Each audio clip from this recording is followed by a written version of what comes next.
coming this afternoon.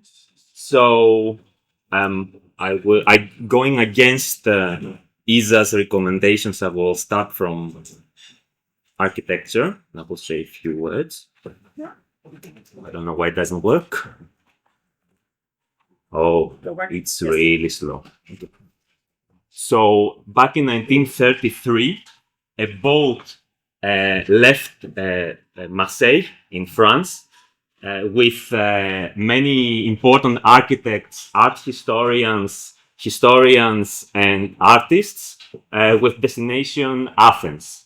And in their trip, they made some stops in Malta, in the Aegean Islands, a few Aegean Islands, and in Cyprus. And before going to Athens to compile what was to become the very famous guidelines for town planning that were produced at the Fourth Congress of International Congress of Modern Architecture, they passed by Cyprus and Choirokitia.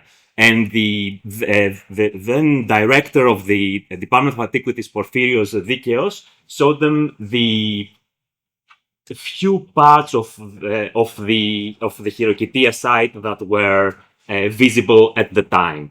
A few years later, he would go ahead and start his excavations to unearth the rest of the site. Sorry, but this is very slow.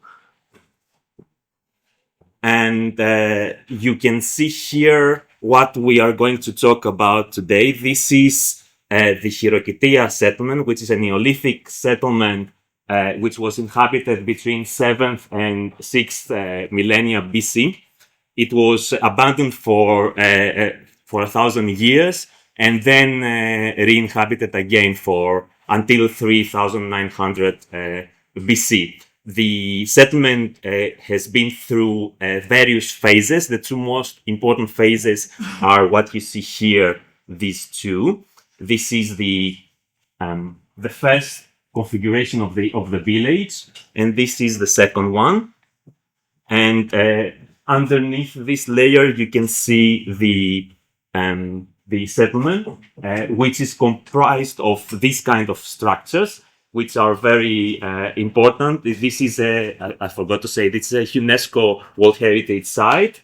And you can see that this combination of 4, 5, 6, up to 6 inhabitation units comprise one house, one family house.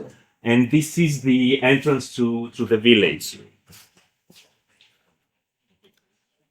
So what we are interested in is to compare and test different methodologies, analytical and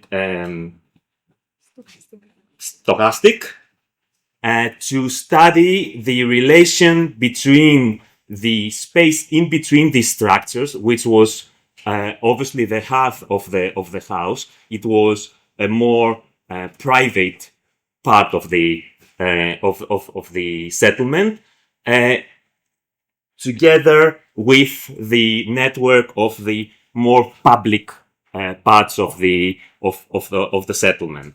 And one can clearly read here how these units were basically located around this empty space, which was obviously surrounded by them in a way that would allow the inhabitants to control this space. For us, there is a big interest in this because, and this is why I started from the architects and the town planners, this is considered as a proto-urban environment, and it's important in the larger scale of studying the development of the architectural typology of the courtyard, which we know it's very important for that part of that region, the Eastern Mediterranean and Middle East region, as the space where more communal activities would take place and even rituals.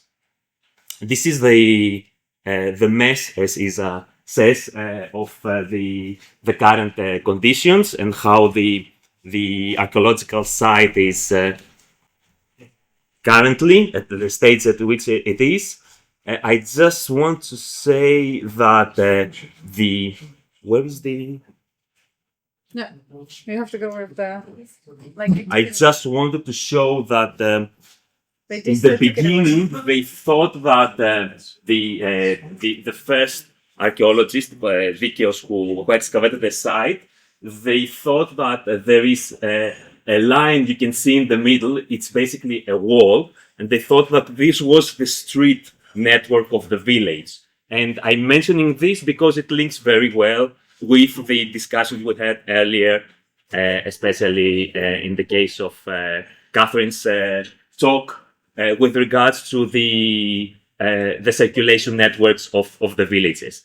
What the archaeologists that took over from Porphyrios Dikios, Odile Lebrun, and co-author of this paper, who has been studying the site since the 70s in the context of the French archaeological mission, discovered basically was that this was an enclosure wall for the site, for the village, hence the two phases where we saw earlier that the site, the inhabitants of the village moved outside of this wall and they built another wall. Yes, now it's working. Thank you very much. So for our studies and our models, we will only use this layer of the inhabitation units, and you can see here their spatial location and configuration. I just want to mention that these gray areas that you can see here, like cells, are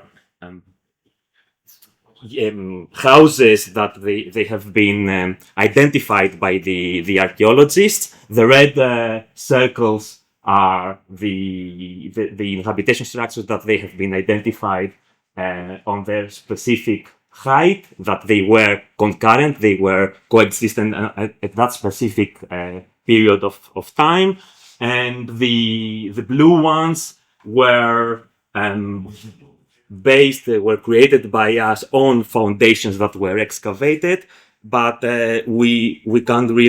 nobody can really say of their period, because the archaeologists have found 12 different layers of architectural structures, and because of the law in Cyprus, they are not allowed to demolish the upper, therefore the more contemporary structures, in order to discover what lies beneath them. Maybe you have to click on the there. Okay. So this is a reconstruction, a very nice point cloud model of the site that has been documented with laser scanner and drone photogrammetric techniques. Sorry about that. Yeah, I'll get rid of this.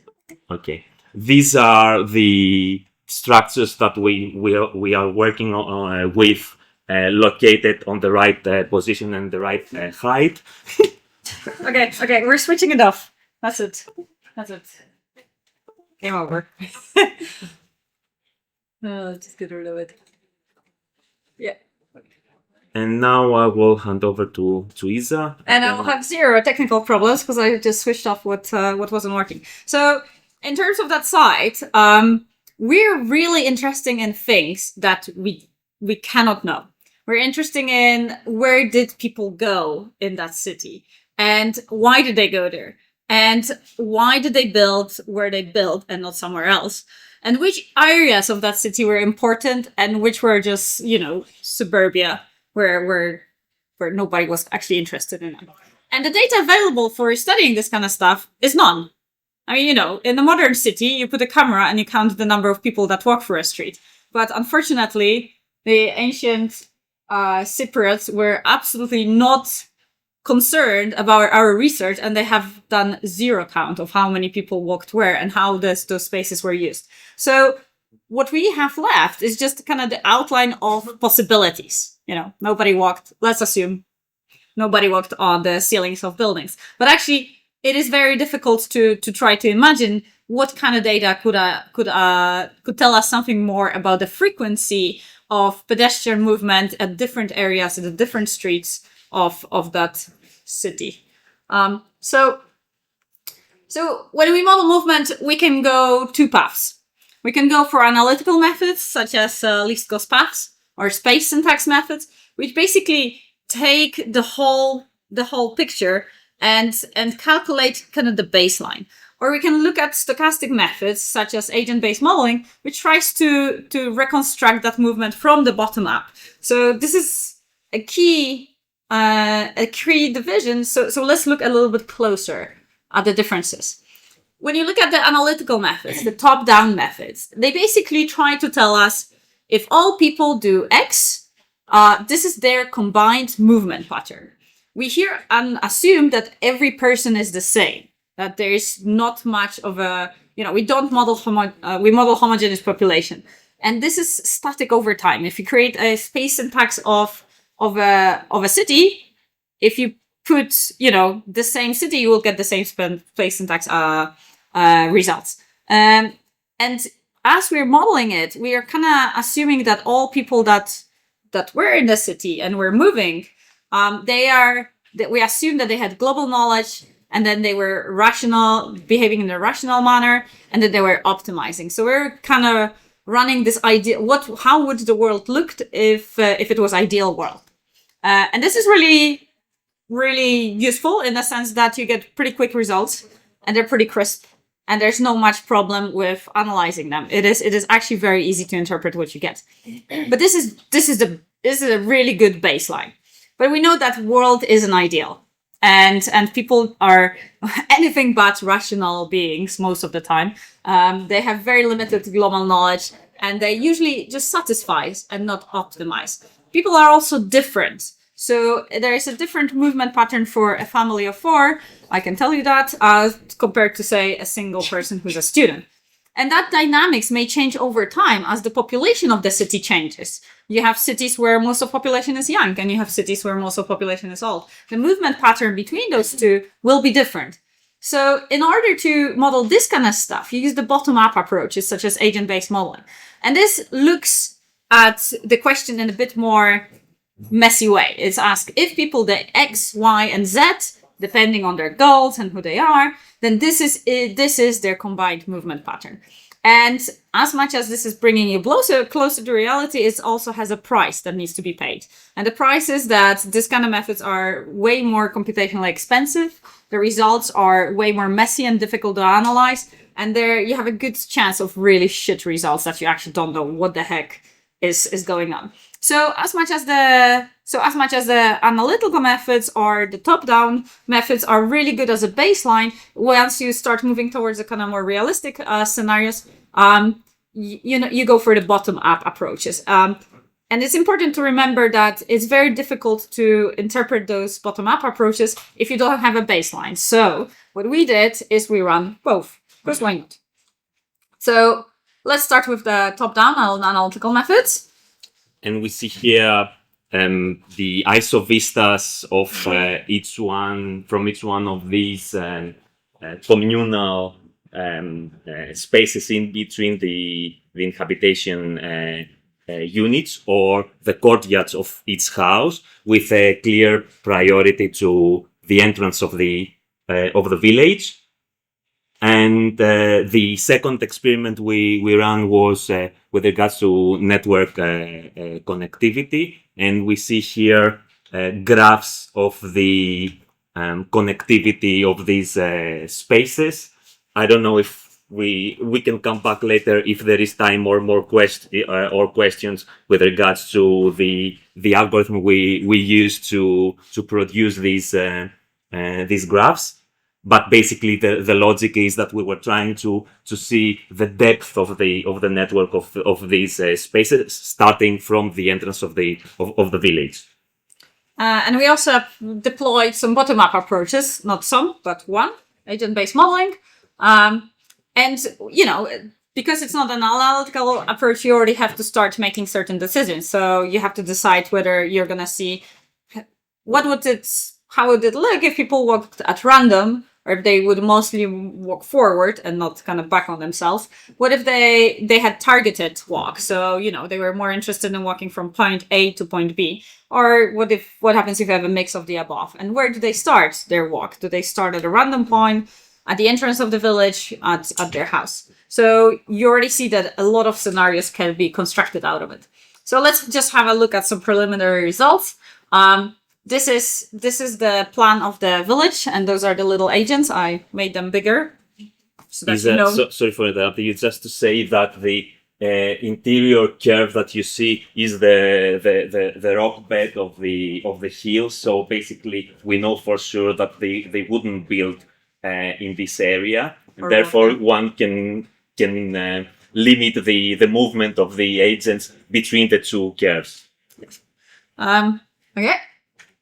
So let's start with random walk. If you just release them from the entrance, you can see the lighter the pattern, the more of kind of human movements happen over this area. And a random walk is a stupid algorithm because most of the time people just turn on themselves and go backwards, which is not very realistic, but it is a good baseline to see. A way better way of describing human movement is a correlated random walk, in which you have a probability of going forward that is higher than probability of just turning around and going backwards. And that probability is distributed as a normal distribution, as you see there. So if you have an agent and he's pointing forward, then the next step is more likely to be forward or at an angle slightly off forward than turning around and going back. And so you can see that already that those two maps differ, and depending on how we model the walk, we're going to get different results. Here they're also starting from more or less from the entrance. And we can also start correlated random walk, so the same as previously, but starting from different points throughout the village. And you can see how you can cumulatively run your experiment and kind of use it as a heuristic tool to understand the movement and understand those patterns and think about it and think what was important for those people and how can we model it. You can also do targeted walk. In this case, it looks quite funny, but basically everyone just kind of has a goal and they start from one point and then they go straight there. So you have those straight line. By comparing those different methods and then comparing them to the analytical methods, we can see what were the different possibilities. And as we since this is preliminary research more as a proof of concept than anything else, as we're going to add more complexity of the movement and more, statistical ways of analyzing it, we can start combining those methods and combining those algorithms. And to just conclude very quickly, the case study we're presenting here is just a proof of concept to say that perhaps, we've been doing a GIS-based analysis on urban spaces for quite a while now, and we actually understand it quite well at this point. So perhaps it's now the time to go a little bit further in the kind of messy world of agent-based modeling and actually trying to figure out how individual behavior can lead to global patterns. And I would like to finish. We are using now our discussion time, right? 2 minutes left. Okay, great. Okay.